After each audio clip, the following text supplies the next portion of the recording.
Hola Enrique, ¿qué tal todo? ¿Cómo va? Hola, ¿qué tal? Muy Pues, bien. pues mira, antes que nada, ¿te podrías presentar, decirnos quién eres, cuál es tu línea de investigación, a qué te dedicas, un poquito para que la gente te conozca? Bueno, mi nombre es Enric Prats, soy profesor de Pedagogía en la Universidad de Barcelona, en la Facultad de Educación, y hay como dos grandes ámbitos de interés, ¿no? Uno sería todo lo vinculado a sistemas educativos en clave internacional, con lo cual enlaza con elementos de educación comparada y de análisis prospectivo de la Ujú, educación, hacia dónde va, ujú, cuál es el futuro de la educación y de la escuela.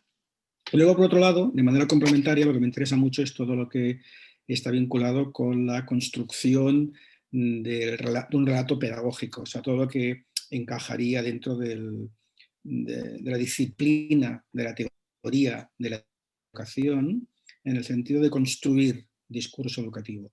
Y ahí tengo, bueno, toda una línea de trabajo paralela a lo otro. Son dos elementos que confluyen para mí. No divergen, sino que confluyen. perfecto, perfecto. Vale, pues entremos un poco en materia. Y voy a empezar así, ya te lo avancé en el correo que te envié, y esto es una pregunta que se suele hacer, bueno, a mí me lo hacíais los profesores de la universidad, pero ¿qué es para ti la educación? ¿Vale? Sí que se lo suelo preguntar a varias personas y siempre hay matices y me gustaría saber para ti qué es. Bueno, la educación, si hay que resumirlo, sería el proceso mediante el cual la persona, el individuo, llega a conocerse mejor a sí mismo, llega a desarrollar unas capacidades de relación con los demás más óptimas y llega a comprender el mundo de una manera crítica. Estos tres elementos son tres elementos que evidentemente en distintos momentos del crecimiento van a tener más y menos eh, importancia, Ujú. pero que terminan, ¿no? Para mí, por construir un modelo de persona más o menos general, ¿no? Más o menos global. O sea, más o menos, como te diría, muy adecuado a lo que después se podrá concretar en distintas instituciones educativas, no solo en la escuela, sino en otros Claro, ámbitos. La educación no se cierra, no se encierra en la escuela, sino que abraza otros ámbitos, como sabemos, ¿no? eso Y no es. se limita a una edad, sino que A lo largo de alcanza... la vida, ¿no? Exacto. Perfecto. Tú hablabas que una línea de investigación era, ¿no?, esa pedagogía prospectiva, educación prospectiva de cómo avanzar a la educación. Pero centrémonos antes en cómo está actualmente. ¿Cómo la ves tú? ¿Cuál es tu visión, tu perspectiva de cómo está ahora mismo la educación, hablando lo que tú dices, ¿no? Que no, la educación no es solo educación en la escuela, pero vamos a centrarnos un poquito en lo que es el sistema educativo. ¿Cómo la ves tú? Exacto. Bueno, si nos quedamos solo en el sistema escolar, sistema Ujú, educativo formal, que decimos, ¿no? Como lo conocemos, eso es. y nos centramos en España, por ejemplo, Ujú, el diagnóstico tiene que ser un diagnóstico de fragilidad, ¿no? Tenemos un sistema educativo muy frágil porque si bien responde de una manera satisfactoria o suficiente a las contingencias de cada momento, ujú. es verdad también que en momentos de profunda crisis o de profunda presión sobre la escuela, pues se demuestra frágil. Ahora lo estamos viendo con la pandemia. Ujú, Tenemos un sistema que más o menos, insisto, iba pues bien, resolviendo, saliendo bien incluso de manera normal, o sea, normal quiero decir en el límite de la normalidad, ¿no? ujú. De la media de la OCDE en los datos de PISA, por ejemplo, de otros informes internacionales, por tanto, bueno, cubría, ¿no?, más o menos lo que se esperaba, Ujú, incluso a nivel social, ¿no? No solo en datos de rendimiento académico, sino también en términos de equidad. Es un sistema, bueno, más o menos equitativo, no hay diferencias, bueno, ujú. habría que hablar después de la escuela privada y demás, pero bueno, más o menos satisfactorio. Ahora bien, es cierto que muchos años de poca inversión, estamos en la cola de Europa y de la OCDE en inversión educativa y de gasto público, y muchos años de recortes en educación de todo tipo, Ujú, pues no facilitan las cosas. Es más, insisto,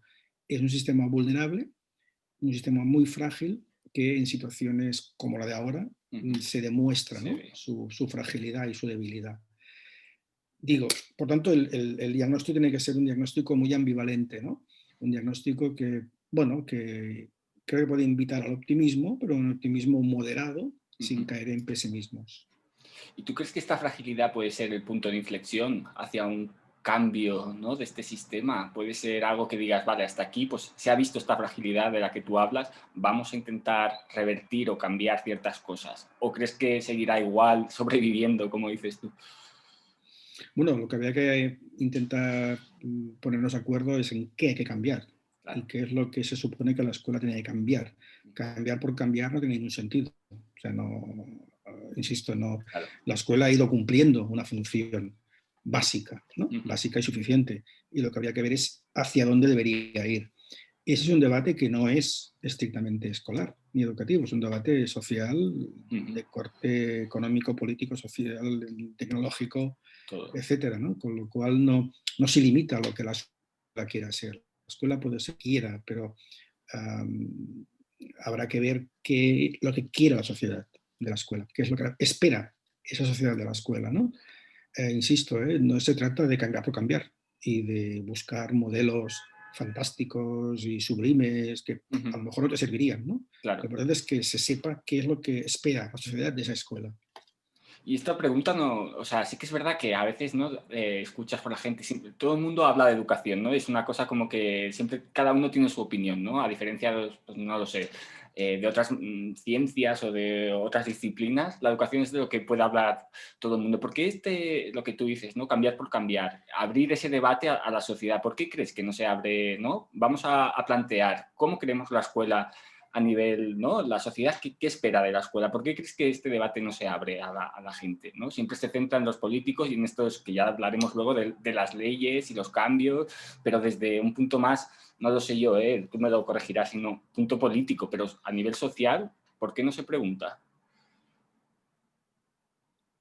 De hecho, sí que parece una paradoja, ¿no? Porque es Ujú. cierto que todo el mundo opina sobre educación y Claro. eso está bien de entrada, que Sí, todo el sí, mundo sí. opine, ¿no? De hecho, claro, es un fenómeno, la educación y la escuela, Ujú. en la cual prácticamente, ¿no? En nuestro contexto occidental, primer mundo, si se puede llamar así, pues casi todo el mundo ha pasado por la escuela unos cuantos años, Ujú. con lo cual tiene su opinión y cuando deja de la escuela probablemente tendrá o hijos o sobrinos o conocidos que tienen vinculación con la escuela. Y bueno, y si eres un profesional del terreno, pues ya encima, pues Claro, mucho mucha más. más implicación, ¿no? Ujú. Por tanto, la escuela está ahí y siempre va a generar debate, va a generar opinión, Ujú. no sé si debate, va a generar opinión y todo el mundo va a estar como autorizado para Ujú. hablar de la escuela. La cuestión es, como tú apuntabas muy bien, Carlos, es quién estará después autorizado o legitimado para tomar decisiones y en qué ámbitos, ¿no? Y por lo tanto, debate existe, hay debate técnico, Ujú. hay debate en muchos niveles, ¿no? Hay debate a nivel micro, en las escuelas, ¿no? Seguro, ¿no? En Sí, sí, sí. equipos docentes, pues hay debates o reuniones, evidentemente, sobre cómo abordar mejor determinada situación, determinado contexto, determinado alumno incluso, Ujú. ¿no? Y hay debates a nivel medio y macro de otros niveles, por supuesto, donde se están, ¿no?, Ujú. discutiendo y debatiendo aspectos vinculados al currículum, a la gestión y administración, al profesorado, etcétera, ¿no? Ujú. Debate hay. La cuestión es en qué medida esos debates trascienden, ¿no?, estrictamente el ámbito escolar y llegan al ámbito social. Porque es cierto también que cuando estamos en una sociedad muy polarizada políticamente, Sí. como el caso nuestro, Ujú. ese debate no es un debate honesto, es un debate, el social me refiero, no Sí, es un sí, sí. debate honesto, es un debate ecuánime, ¿no?, ni objetivo, entre comillas. Ujú. Es decir, está muy politizado en el mal sentido de la palabra, es muy partidista y no se buscan soluciones, sino que se buscan problemas. Entonces, esa manera de operar políticamente no es la más idónea en el ámbito educativo. Te digo, en el nivel o en el plano técnico hay debate, porque Ajá. existe, porque hay instancias internas donde existe. En el debate más cotidiano ciudadano, seguro que también, También. cada uno tendrá su opinión con su vecina, su vecino sobre el fenómeno, pero en el ámbito estrictamente político partidista no hay debate. O sea, lo que hay es confrontación que no llega a ningún sitio, porque la educación es un arma muy arrojadiza. La educación es un fenómeno muy sensible y se utiliza como arma arrojadiza. Entonces es muy complicado, cuando está polarizada políticamente la sociedad, tener un debate político sereno sobre educación. Eso no quiere decir que la educación no tenga que ser política, que lo es. Claro. La educación es fundamentalmente política, porque la decisión al final va a ser política, ¿no? Pero esa, digamos, vertiente más partidista del debate político es la que no ayuda a aclarar, ¿no?, el panorama. Claro. Y tú crees que antes hablabas de fragilidad, ¿no? ¿Crees que esta fragilidad viene dada por un poco lo que tú dices, ¿no? Porque al final es partidista, ¿no? O sea, yo creo que para los docentes, para incluso los alumnos, bueno, un poco en general todo lo que conforma el sistema educativo, no, y esto, a ver, es obvio, ¿no? Pero es verdad que no ayuda, ¿no?, este cambio, porque al final lo que haces es, bueno, no sé, depende de lo que dure el partido político de turno, ¿no? Pero es cada 4 años, pues cambio de ley educativa, ¿no? Yo creo que esto no ayuda y esto hace que aumente más aún la fragilidad de la que hablabas antes. ¿Crees que tiene algo que ver esta fragilidad con estos cambios constantes de leyes educativas? Podría estar, pero no lo vinculo demasiado. ¿No? No lo vinculo demasiado. Vale. La fragilidad más bien es de tipo... Para mí no, pero bueno, lo voy a No, argumentar. no. Más bien es ese tipo de estructura. No puede tener vinculación, no digo que no, ¿eh? No lo escondo. Esa fragilidad, para mí, la que anunciaba antes, es más de carácter estructural y sobre todo a nivel de apoyo, político y a nivel de apoyo económico, sobre Ajá. todo, como decía antes, y también a lo mejor de un cierto apoyo social. O sea, hay distintas cuestiones, ¿no? Para mí ese apoyo político vendría dado por el hecho de que digamos, el panorama político, la clase política, se puede decir así, tuviera una confianza mayor en la educación y en sus profesionales, ¿no? ¿Por qué digo esto? Porque el tema de la confianza es clave, ¿no?, para asegurar y para reforzar un sistema. Hay una fragilidad de confianza.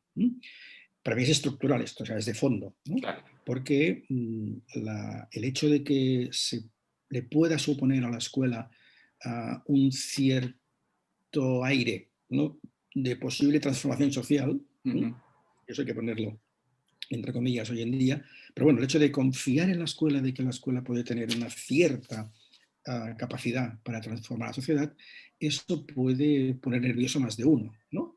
Porque es cierto que si confiamos que la escuela va a ser una palanca de cambio, ¿no?, va a ser una palanca de transformación, pues claro, cuidado con lo que pasa en la escuela, porque puede ser peligroso, ¿no? No diría revolucionario, pero casi. Entonces, hacia la escuela hay esa desconfianza, ¿no?, que se suele transformar en el hecho de que se articulen leyes, ¿no?, leyes muy detalladas, leyes muy precisas, leyes que llegan hasta la máxima concreción. La última, por ejemplo, en España, va a convertir la ley de educación en una ley de 157 artículos y 60 y pico disposiciones, con lo cual es una ley que en un momento dado no permite mucha flexibilidad. El que llegue después, totalmente autorizado y legitimado políticamente porque ha ganado las elecciones, va a cambiar lo que no le guste. Pero claro, fíjate que entonces va a cambiar la ley. Entonces ahí tenemos una paradoja, ¿no? Estamos diciendo que la educación, la escuela, es una herramienta de cambio social. Vamos a intervenir solo en la escuela porque no confiamos en sus profesionales, ni mucho menos, y entonces elaboramos leyes. Pero la paradoja surge cuando uno se da cuenta de que esas leyes cuestan mucho que lleguen a las aulas. Esas leyes no tienen al final una incidencia directa del todo en la escuela, ¿no? Del todo. En algún caso sí, por supuesto, claro, ¿no? Pero cuesta mucho que lleguen. Además, como tú bien dices, una ley se aprueba hoy y su impacto posible a nivel de aula puede darse al cabo de los años, ¿no? Claro. Pero a los 4 años puede venir alguien y lo cambia, que de hecho no se llega ni a los 4 años.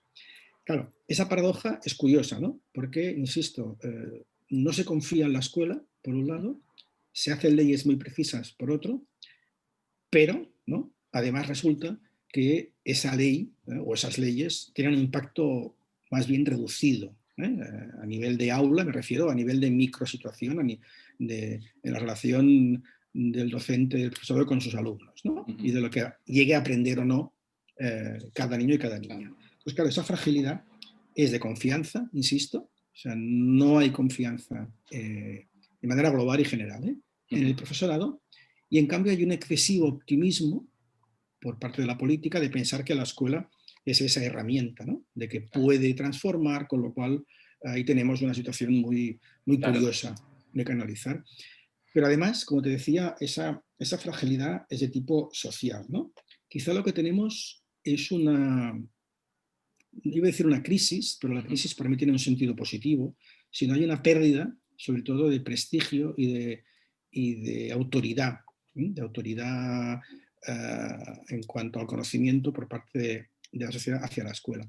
Así como la escuela antes era considerada, al menos en nuestro contexto, no digo que en otros contextos aún no suceda, pero así como en nuestro contexto la escuela era considerada un mecanismo, una institución de ascensor social, ¿no? Mediante el cual uno podía ascender socialmente a través del conocimiento y a través de la titulación, por supuesto, etcétera, etcétera, etcétera, eso ahora quizás ya está más en entredicho. Ahora realmente, digo que no suceda, por supuesto que sí, pero ha habido una pérdida de ese prestigio que podía tener la escuela como una institución que te otorgaba, ¿no? Un saber, ¿no? Ese saber que a lo mejor también se ha diluido, ¿no? Se ha trasladado hacia otras instancias. No digo Internet, por ejemplo, pero podría ser uno, ¿no? O sea, uno ahora puede sacarse un título por Internet a través de Google. Google ya ha sacado sus universidades, sus títulos universitarios, y eso solo hará que, claro, dispersar todavía más, ¿no? Y desconcentrar lo que estaba antes concentrado alrededor de la escuela y la universidad, por ejemplo, ¿no? Pues claro, esa pérdida de prestigio también incide mucho en esa fragilidad, ¿no? Porque al final uno llega a pensar que, bueno, ¿para qué gastar tanto en la escuela si puedo obtener conocimientos por otro sitio, ¿no? Esa es digamos, de manera muy reducida, ¿no? La crisis o, digamos, la fragilidad, más que la crisis, la fragilidad que yo estoy apuntando. Luego, por supuesto, eso se va, como yo anunciaba, se va a concretar en leyes muy precisas para controlar al máximo, pérdida de confianza, y se va a concretar en el hecho de no poner recursos económicos necesarios porque no se considera importante aquello o no es del todo necesario, ¿no? Claro. Esa fragilidad por ahí. El cambio de leyes, como tú apuntabas, para mí no es tan peligroso, o sea, tan dañino. De hecho, en los alumnos de pedagogía, en estas asignaturas, lo que enseño, lo que muestro son unos datos, ¿no? Unos gráficos donde se expresan las reformas educativas que ha habido en países europeos en los últimos 100 años, ¿no? Y hay que, tanto en primaria como en secundaria. 200 años es la gráfica, pero bueno, en los últimos 70 años, más o menos, ¿no? A partir de la posguerra, Segunda Guerra Mundial, se aceleran las reformas educativas y se dispara el número de leyes.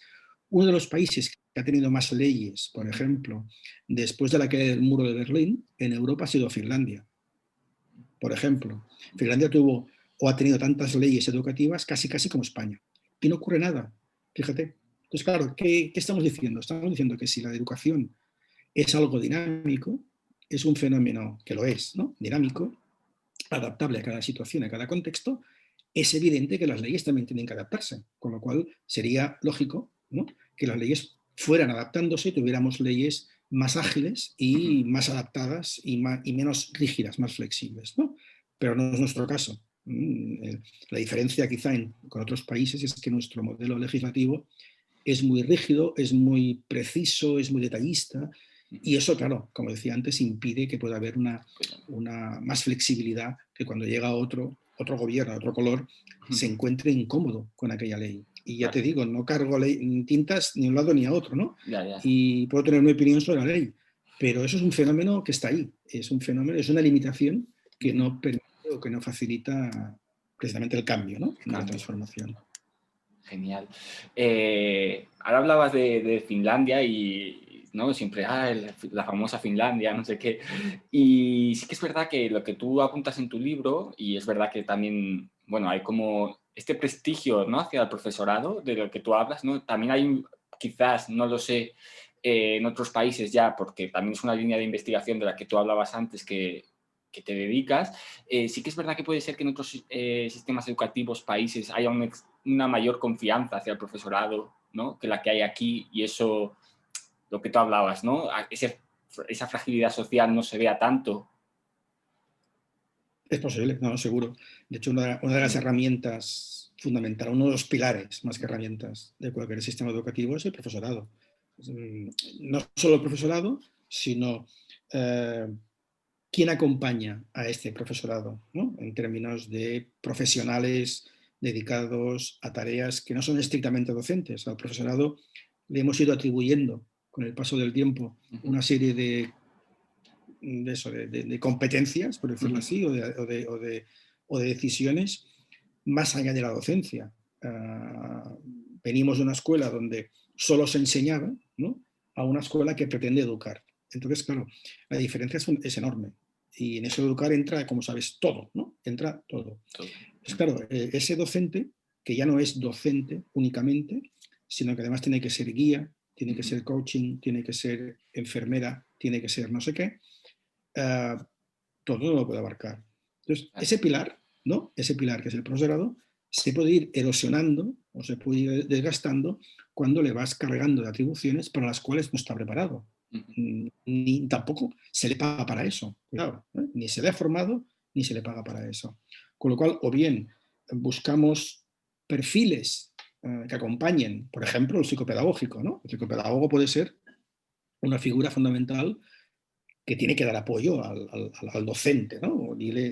Digámosle, como figura, si la queremos mantener así, como figura central del proceso educativo en la escuela, ¿no?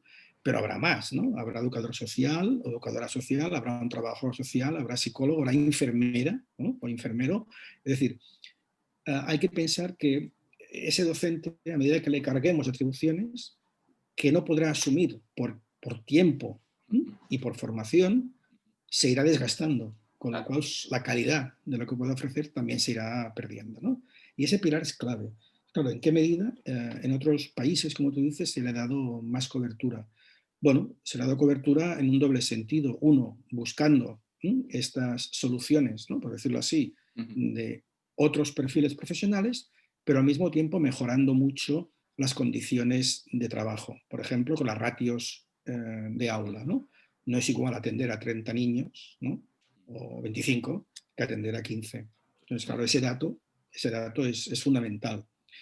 Luego habrá otros elementos, ¿no?, como su salario, como su antigüedad, que acompañan y que evidentemente están ahí, que pueden indicar un cierto prestigio o no, o cómo la sociedad da apoyo, ¿no?, o cree en esa profesión.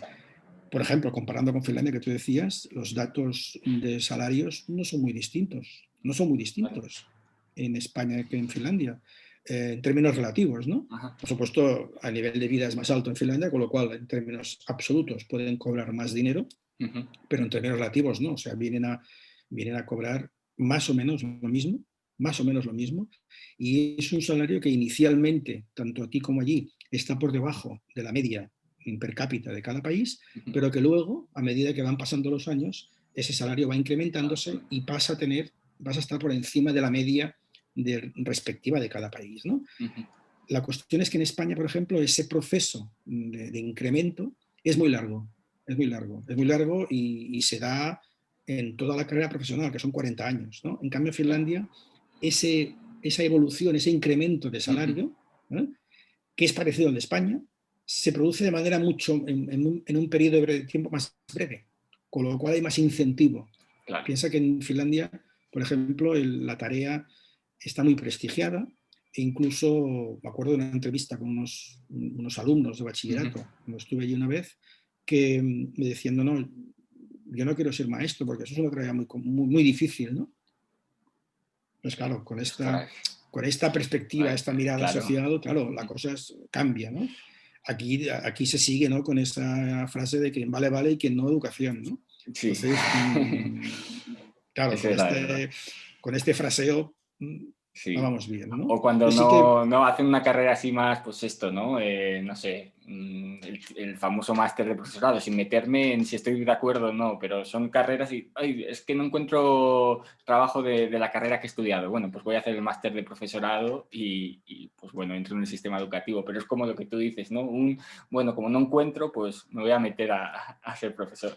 Y no solo eso, ¿eh? Porque eso, bueno, sería hasta lógico, ¿no? Me parece natural, ¿no? Claro. Incluso natural que una familia, pues cuando un chico o una chica de 15, 16 años está pensando dónde va a ir, dónde se va a meter luego a la universidad, ¿no? Cuando le faltan todavía 2, y es un chico o chica que destaca, por ejemplo, en biología, ¿no? Claro. O le interesa mucho aspectos científicos, etcétera, pues a la que este chico o chica suelta, deja ir, que me gustaría ser maestra. ¿Cómo que maestra? Si serías una buena bióloga, ¿no? Es verdad. Entonces, claro, la misma familia ya te corta en ese sentido, ¿no? Sí. Pero eso es natural, porque la familia tiene esa concepción de que, bueno, casi mejor que seas astronauta, ¿no? O que seas no sé qué, que no maestro, ¿no? Sí. Pero eso no ocurre solo en la familia, ocurre en la escuela. Ocurre en la escuela con algunos docentes de bachillerato que más que orientar hacia la docencia a aquellas personas, a aquellos alumnos que muestran una capacidad, ¿no? Unas capacidades próximas a lo que significa la docencia, no solo en conocimientos, sino en capacidad para transmitir, en capacidad para conectar, y en capacidad para gestionar, y en capacidad para estimular lo que sería la aproximación al saber. Esos chicos están ahí, esos chicos los ves tú en secundaria, en bachillerato, y en lugar de decir, bueno, estudia para maestro, te dicen, no, estudia para astronauta o estudia para bióloga o estudia para esto, que es donde puedes más. Y dices, hombre, pues no vamos bien, no vamos bien porque el mismo orientador, ¿no? Que debería ser el docente o el psicopedagogo, me da igual, Sí. pues ya no cumple su función, digamos, básica, en este caso hacia la docencia, ¿no? Para intentar atraer no al talento, pero sí a los que se ven, pues a los que vemos como más inclinados, ¿no? Por la tarea docente, que es una tarea, como tú sabes, compleja, pero que exige unas motivaciones y unas capacidades muy difíciles de precisar, ¿eh? O sea, no es solo conocer, que hay que conocer, por supuesto, hay que saber, ¿no? Pero además hay que saber, como decía antes, estimular, implicar, etcétera, ¿no? Entonces, claro, ese fenómeno es un fenómeno muy extendido, ¿no? No situamos a la docencia y a la educación y a la escuela como el primer elemento ante el cual hay que buscar al mejor talento, entre comillas. Es verdad. En los itinerarios estos, ¿no? Que hablabas tú en orientación, ya sea el tutor, sea que al final yo creo que la orientación, ¿no? Abarca todo, ¿no? No solo al orientador o al tutor, sino a todo, digamos, la institución en sí. Es verdad que en los itinerarios que se orientan a los alumnos, la docencia, es que ahora me has hecho reflexionar, y es verdad, o sea, no se habla de, pues podría ser maestro o podría ser... No, o sea, al final está orientado a lo que tú dices, pues al biólogo, al médico y sobre todo a profesiones que, pues con esta Exacto. profesión se gana dinero, ¿no? Y ahí, bueno, Sí. pues es verdad, o sea, Bueno, y esto el caso es muy del... curioso. Claro, sí. Y fíjate que el caso económico es curioso, porque en el caso del maestro, en nuestro contexto, no digo en otros, pero en el nuestro, no está mal pagado. No está mal No, pagado. Tampoco digo que es esté muy verdad. bien pagado, pero no está mal pagado. Además, un trabajo para siempre, si eres funcionario o de la escuela pública, incluso en la escuela privada, suele ser un trabajo para siempre. Hay poco abandono profesional en nuestro ámbito, hay poco, quizás también porque el maestro, el que no es de secundaria, el maestro, tiene poca alternativa también profesional, porque o eres maestro o estás dentro del campo de la educación en algún ámbito vinculado, ¿no? Claro. a la educación, como puede ser, no sé, por ejemplo, una editorial, ¿no? Para producir material, o Eso es. un servicio de apoyo, no sé, ¿no? Sí. O una administración, ¿no? Más allá de la escuela me refiero. Entonces, claro, el maestro tiene esa limitación profesional que no tiene una segunda profesión. Claro, uno que ha estudiado biología y además ha hecho un máster de secundaria es biólogo.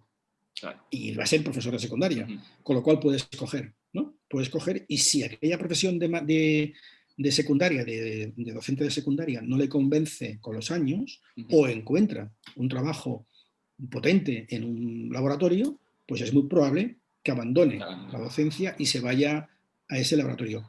Cosa que se produce poco, al menos en España. O sea, hay poco abandono de este tipo, ¿no? Quizás porque la educación escolar, la escuela, el instituto, ofrece unas condiciones que no son tan malas, ¿no?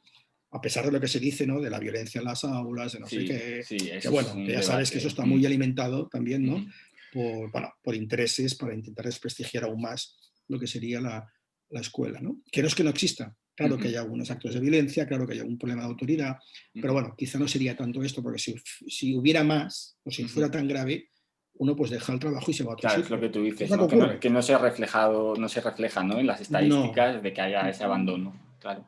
no tan grave. Ujú. Existe, claro que Sí, existe, claro. cuidado, no se puede Ujú. negar, ¿no?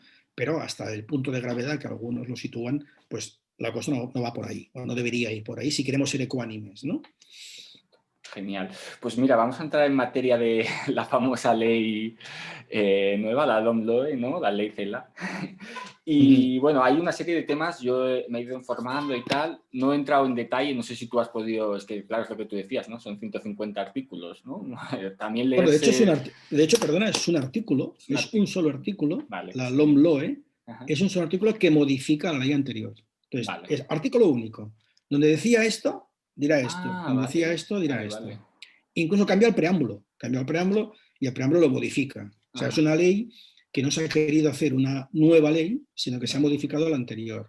Ya vale. te digo, es un tema de procedimiento legislativo, más que otra Ujú. cosa, porque al final lo que interesa es, bueno, cómo queda el texto. Y el texto queda con, como te decía, con 150 artículos y 60 y pico disposiciones entre adicionales, finales y no sé qué. O sea, un texto muy largo, muy largo. Vale. Y que no es de lectura fácil. Ya, esa es otra. Pues claro, a raíz de esto, ¿por qué crees que ha generado tanta, ¿no? Si hablábamos antes de que, bueno, no sé, hemos dicho 4 años o menos, depende de lo que dure la legislatura. ¿Por qué crees que ha generado tanta, no sé si controversia o, bueno, no sé, incluso a mí me da la sensación de que hay un mensaje político que ha calado y que, bueno, es un poco una falta de quizás de, bueno, de pararse a leer, o sea, sí que es un poco pesada, pero para informarse más, como que cala más la opinión que viene de fuera que la propia ley en sí, ¿no? Que a lo mejor pues no ha cambiado tanto, como dices tú. Entonces, ¿por qué crees que ha generado no sé, cada Ujú. día se escucha, bueno, temas, pues, por ejemplo, lo de la educación especial, el castellano, el español como lengua vehicular, que se ha quitado. Bueno, ¿por qué crees que ha generado tanta... Bueno, yo antes lo comentaba, ¿no? Es una cuestión meramente de debate partidista Mm, y de confrontación partidista. Ya no hay otra, o sea, no hay otra explicación.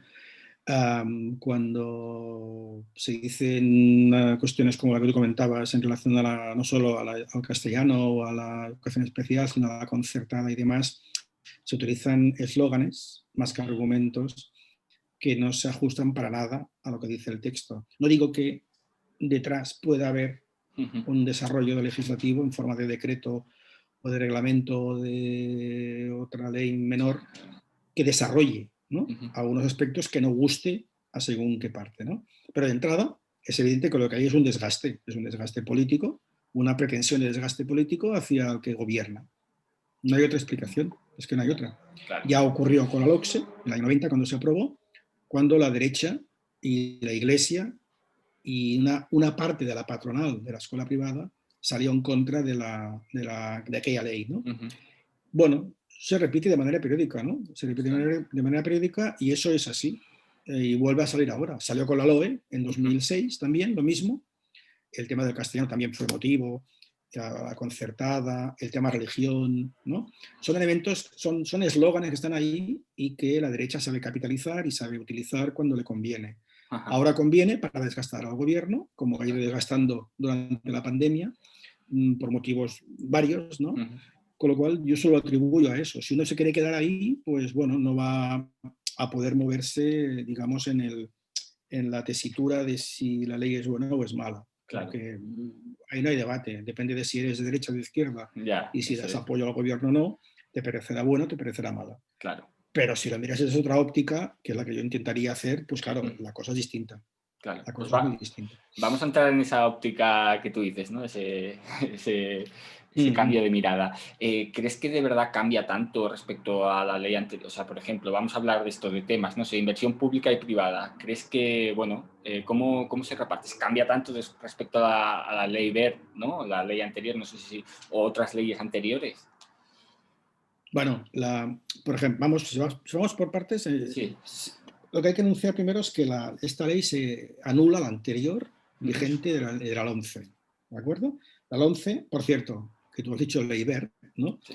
Y ahora se le conoce como ley CELA, Sí, esto ¿no? se Que le la ponen ministra. nombres ahora. ¿En qué sectores, en qué otros sectores ocurre que digamos la ley por el nombre del ministro? Pues ahí me has pillado, Vale. no lo sé. Vale. Entonces, ¿cómo se ocurre eso en educación? Eso responderá a lo que decías antes del intento de capitalizar o de focalizar la ley, en este caso, en una persona o un partido político, con lo cual ya estoy legitimado para cargarme la ley. Es verdad, ¿eh? Porque es la ley del BERT o la ley de la CELA. Es verdad. Entonces, claro, esa cuestión, que lo pongo aquí de entrada, entre paréntesis, hay que planteársela, ¿no? Lo que hace la nueva ley es anular la LOMCE, la ley BERT, la anula del todo, ¿no?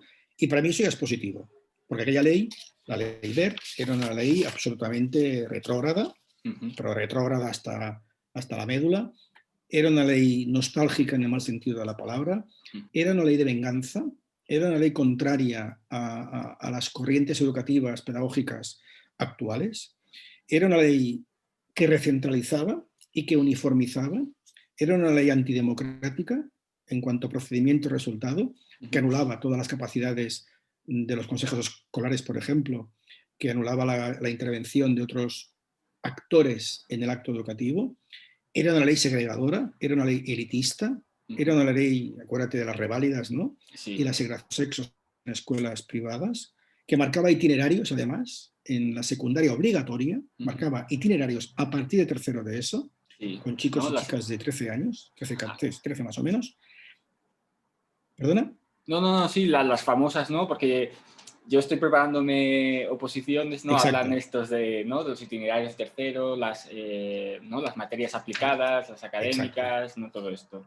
Bueno, había la asignatura de matemáticas en tercero de ESO, que había unas matemáticas de orientación académica Eso y unas es. matemáticas de orientación profesional. Eso en Exacto. tercero de ESO, porque se suponía que eso ya decidía el cuarto de ESO, que el cuarto de ESO era o bien profesional o bien académico. Académico. Lo cual decidía la prueba externa de reválida, exigible para poder aprobar la ESO y pasar o bien a bachillerato, si hubieras hecho las matemáticas y el itinerario académico o general, o bien ibas a la FP de grado medio, ¿no?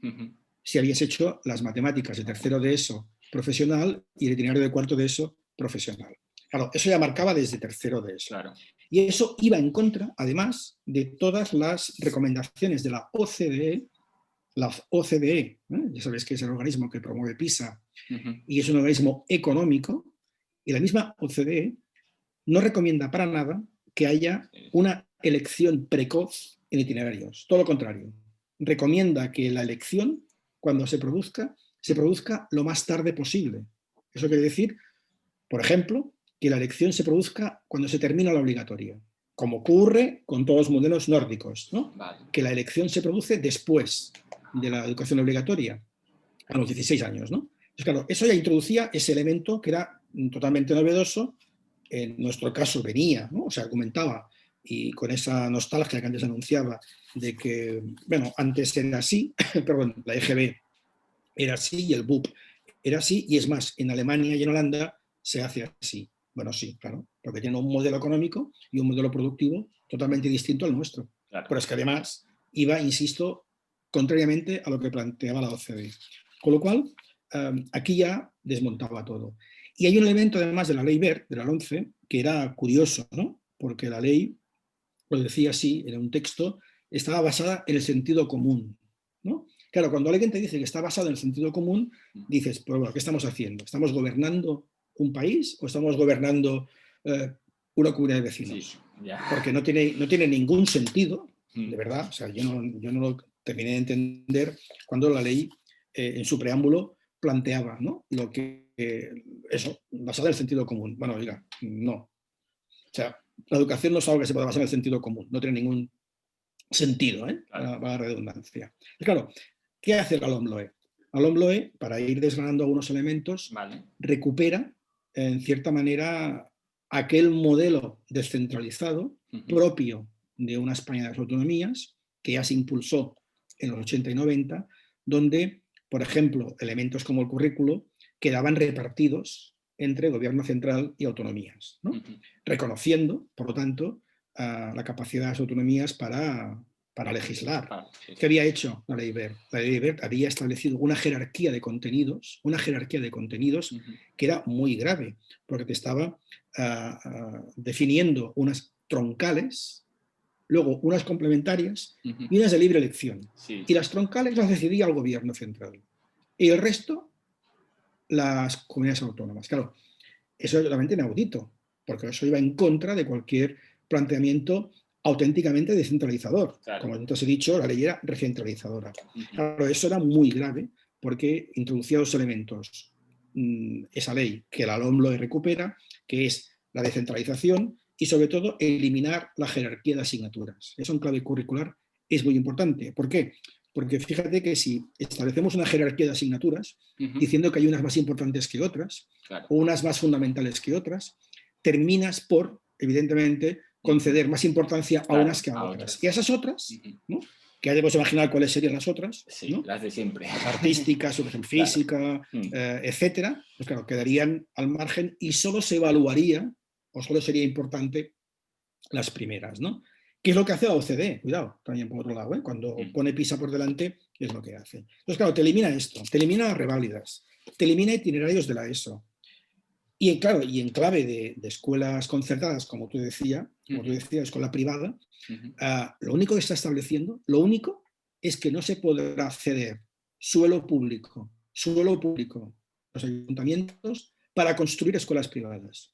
Lo cual dices, hombre, me parece lógico, si no Claro. voy a ceder, no voy a ceder espacio público, solares públicos, para construir un cine, por ejemplo, privado, ¿por Claro. qué tengo que cedérselo a un privado para construir escuelas? O sea, si tengo Claro. un solar público, pues Ajá. monto una escuela pública. Pública. Eso es lo que establece la ley.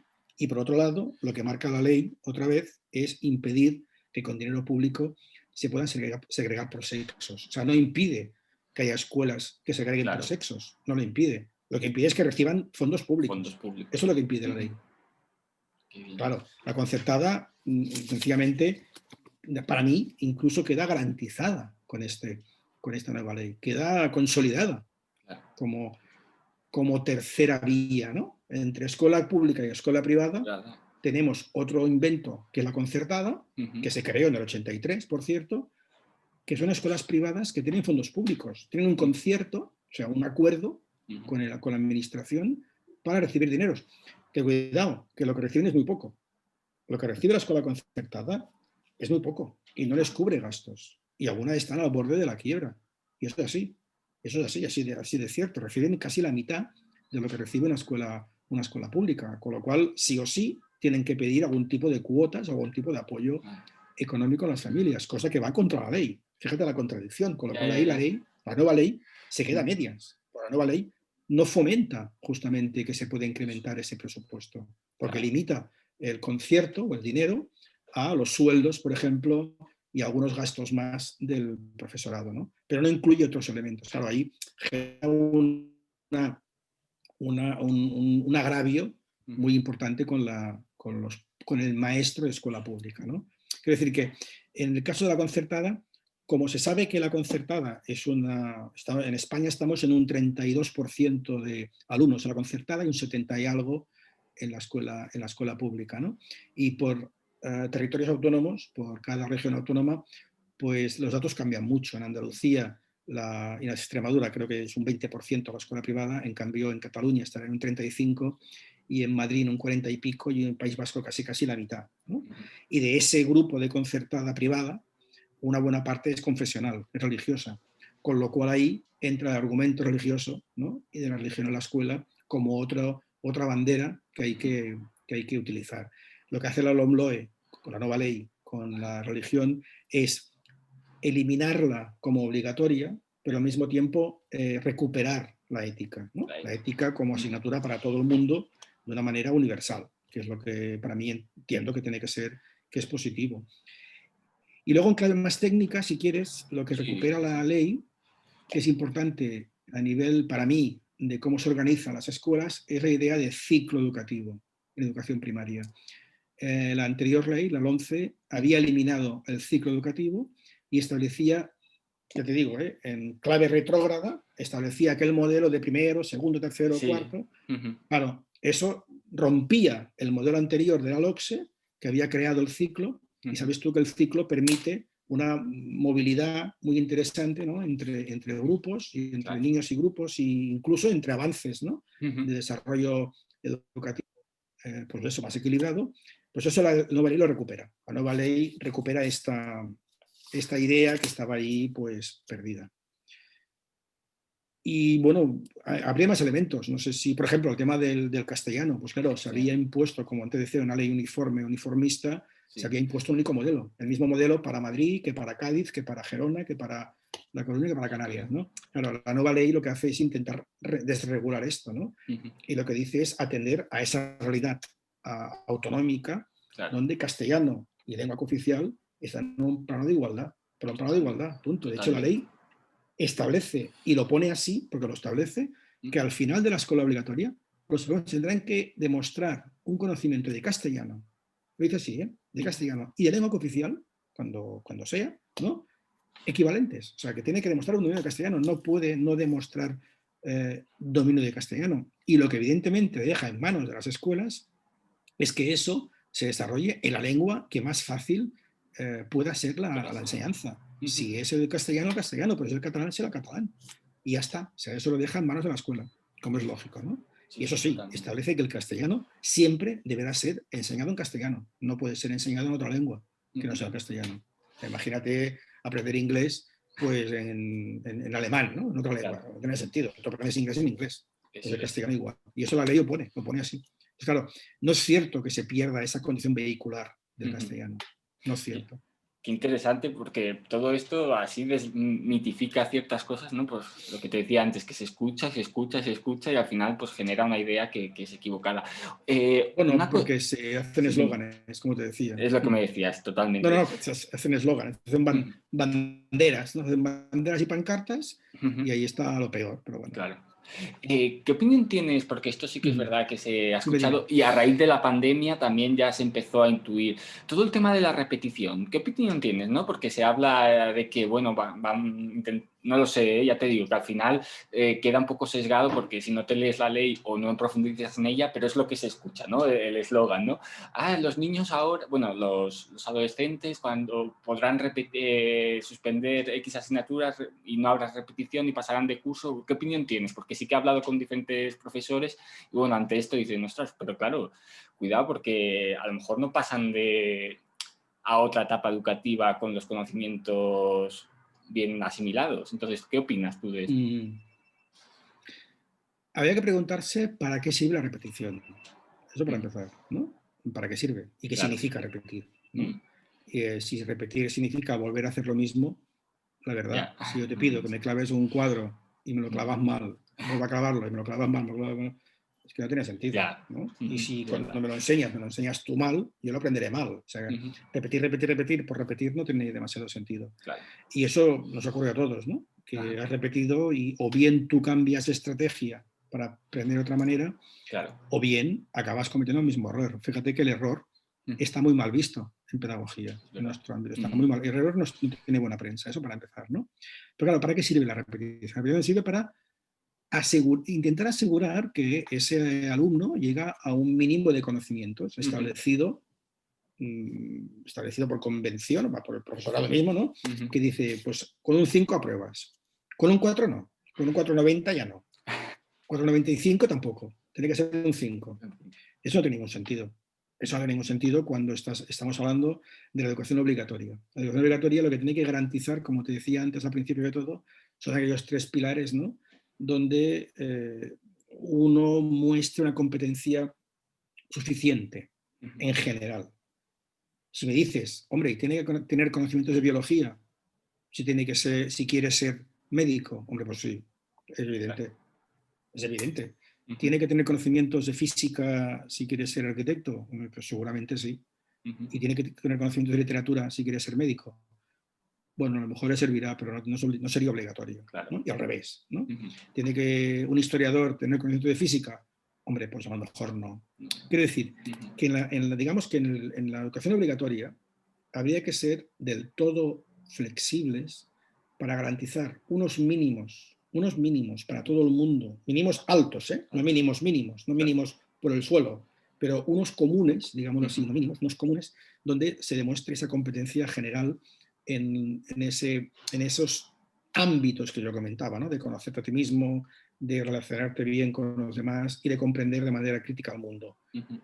Una vez dicho esto, que tú tengas un 4,95 en literatura o en biología dentro de la educación obligatoria, para mí eso no es relevante, sinceramente. Eso no va a perjudicarte en el desarrollo posterior. En bachillerato sería otra historia, porque en bachillerato sí que estamos ya en una etapa que tiene una condición distinta, porque fíjate que tiene una doble condición.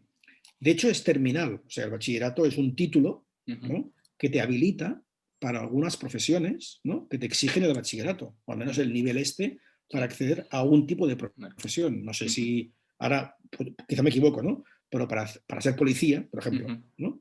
Pues a lo mejor te exigen ese nivel, o para cubrir una plaza de funcionario de nivel administrativo, pues con el bachillerato ya basta, ¿no? Es decir, que no te van a pedir más. Y ese ya tiene una función finalista. Si es finalista, está claro que hay que establecer unas garantías para ser bachiller puedas demostrar, ¿no? esos conocimientos.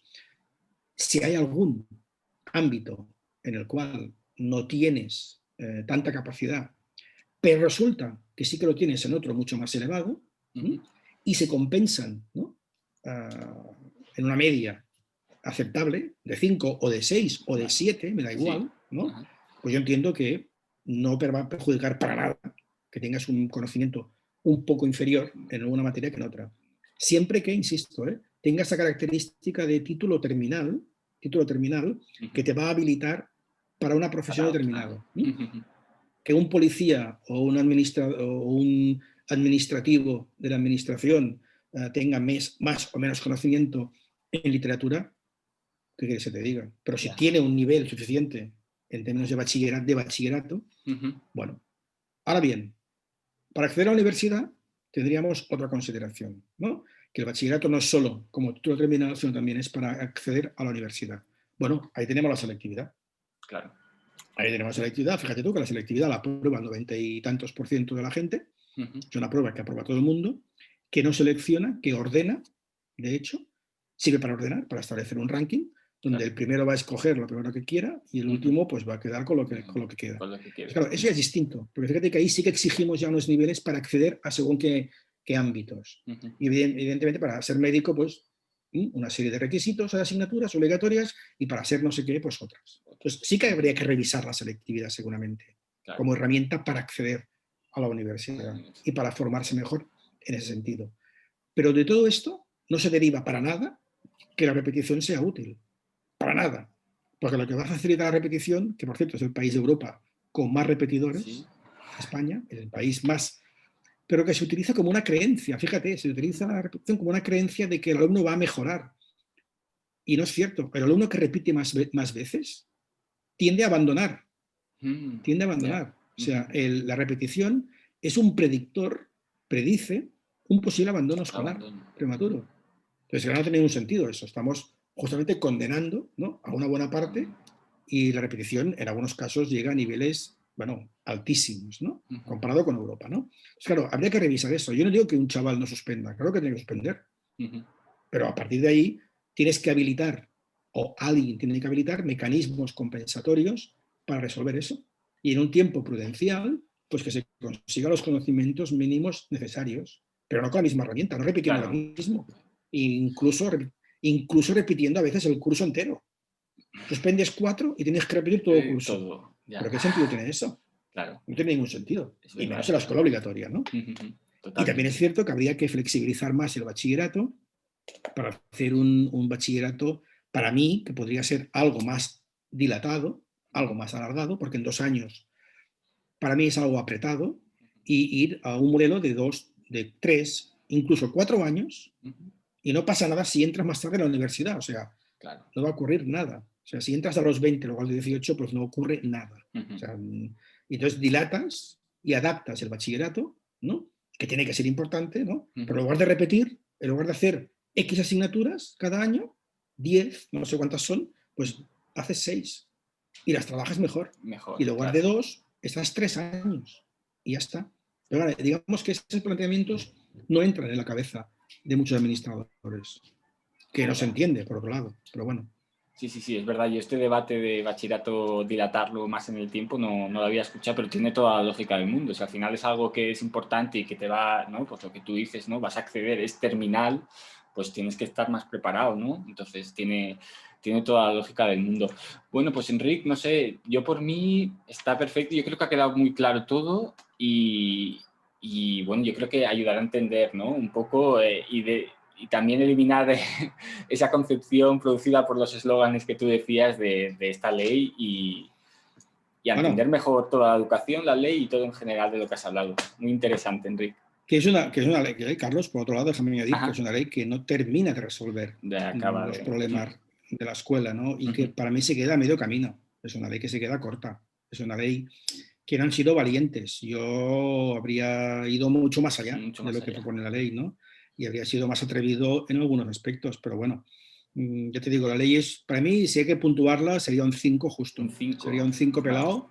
Y bueno, y ahí, ¿no? No tiene que repetir curso, la ministra, pero que se aplique porque al año siguiente la apretaríamos más. Vale, pues mira, para más adelante podríamos hacer otra charla, si te parece, pues eso, incidiendo en esos puntos en los que tú mejorarías para que quizás el 10, ¿no? Siempre se habla, uy, el 10 es muy difícil, pero que al menos una nota más alta, ¿vale? ¿Te parece bien? ¿Quedamos así? Cuando quieras. Vale, pues perfecto, entonces. Pues muchísimas gracias por todo, Enric. Nos vemos. A ti. Adiós. Hasta pronto. Chao.